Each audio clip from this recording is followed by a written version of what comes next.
Defense Secretary Jim Mattis has called Iran the biggest destabilizing force in the Middle East.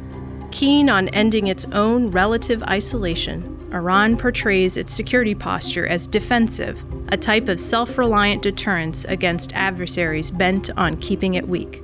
This posture manifests in aggressive and subversive ways, and Iran has used a range of military and paramilitary tools that serve to destabilize the region.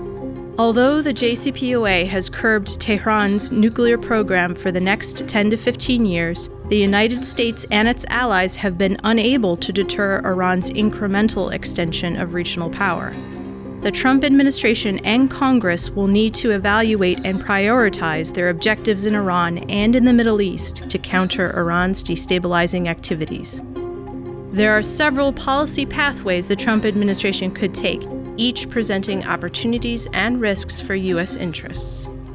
One pathway for the administration could be to uphold the Iran nuclear deal while working to clarify any gray areas in implementation, including capping Iran's missile development. Some powerful factions in Iran would most certainly resist this effort, potentially undermining the influence of Iranian leaders willing to work with the United States, and would likely seek further concessions from the United States and its allies. A second pathway could be to disrupt the actions of the IRGC and undermine Iran's cyber activities through targeted military and financial operations, and by undercutting local support for IRGC activities. This pathway, however, could lead to an Iranian response including kinetic and cyber offensives against the United States and regional partners. A third pathway could be to challenge Iranian maritime aggression in Gulf waters by taking a more assertive stance in enforcing the rules of engagement for U.S. personnel in the Gulf. This pathway could risk escalation in the narrow Gulf waters of the Strait of Hormuz.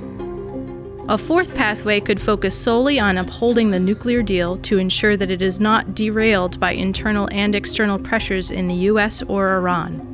This pathway would likely lead to continuing Iranian provocations and non-nuclear capability development that may increase absent a response from the United States and its partners.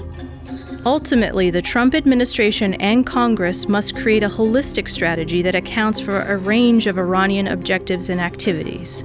This would include a commitment to uphold and strengthen the nuclear deal, working with allies and partners to step up counterterrorism efforts against Iranian proxies, sustaining financial pressure and incentivizing Iranian cooperation where possible, and countering Iranian activities along the spectrum of conventional and unconventional operations.